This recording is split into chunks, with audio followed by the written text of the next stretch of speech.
Et salut tout le monde, c'est Besto et on se retrouve aujourd'hui pour la dernière vidéo de ma série tuto Les conseils de Tata Besto, donc l'épisode 5.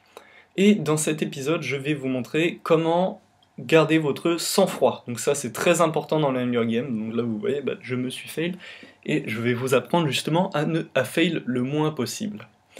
Donc alors, comment on peut garder son sang-froid? On sait tous que dans les Hunger Games, il y a tous un moment où on tremble, on est excité parce qu'on va peut-être gagner, ou parce qu'il y a quelqu'un de célèbre, genre B-Ball, tout ça.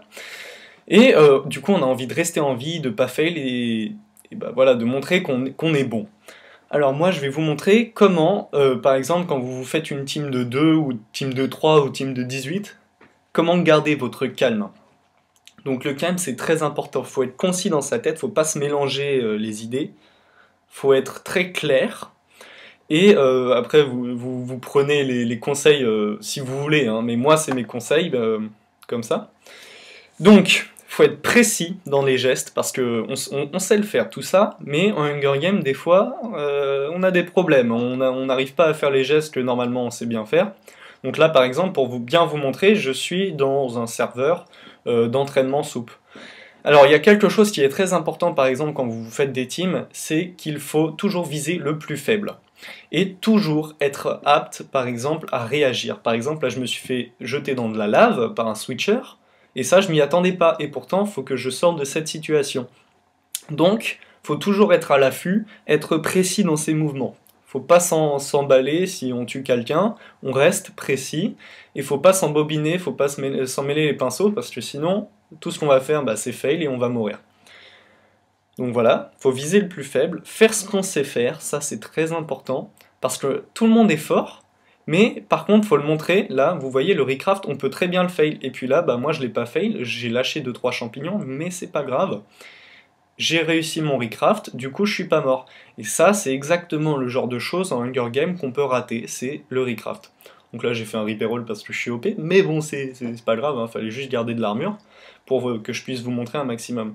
Et donc là vous voyez, il y a des gens qui sont revenus dans les fights, mais il faut, par exemple Python Jordan qui était mort tout à l'heure, il est revenu, mais faut toujours être prêt à toutes les éventualités, qu'il y ait un Snail, un Viper, un Reaper, un Viking, un Urgol, tout ce que vous voulez, des kangaroos, tout ça. Faut toujours montrer que vous êtes bon. Par exemple, ne pas vous fail dans les refills, parce que si vous fail dans les refills, ce qui peut vous arriver, c'est ou de dropper votre épée, ou de rater un refill et du coup vous êtes mort, vous regardez pas assez votre vie pendant que vous faites un refill. Et du coup, tout ça, c'est très important. Donc là, par exemple, pour vous montrer, je vais faire un bon recraft. Là, je m'échappe entre les cactus parce que je suis mal. Donc là, je fais un bon recraft, je prends toutes mes soupes, hop, et puis c'est reparti.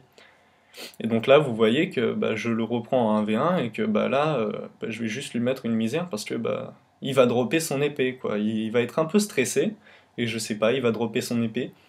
Et il y a aussi quelque chose de très important dans le Hunger Game, c'est ne jamais faire de team avec quelqu'un qui a commencé à vous taper. Là, vous voyez, il se met en sneak en me faisant team, team. Bah non, t'as commencé à m'attaquer, tu vas mourir.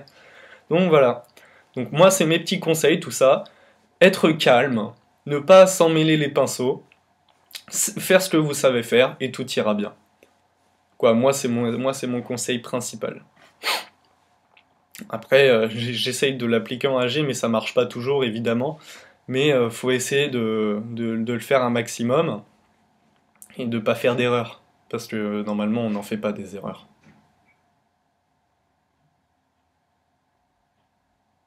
Donc voilà, je l'ai finalement tué. Alors j'espère que cette série vous aura plu, que ce dernier tutoriel vous a plu également. Donnez-moi dans les commentaires et je ferai peut-être quelque chose pour vous que vous allez apprécier.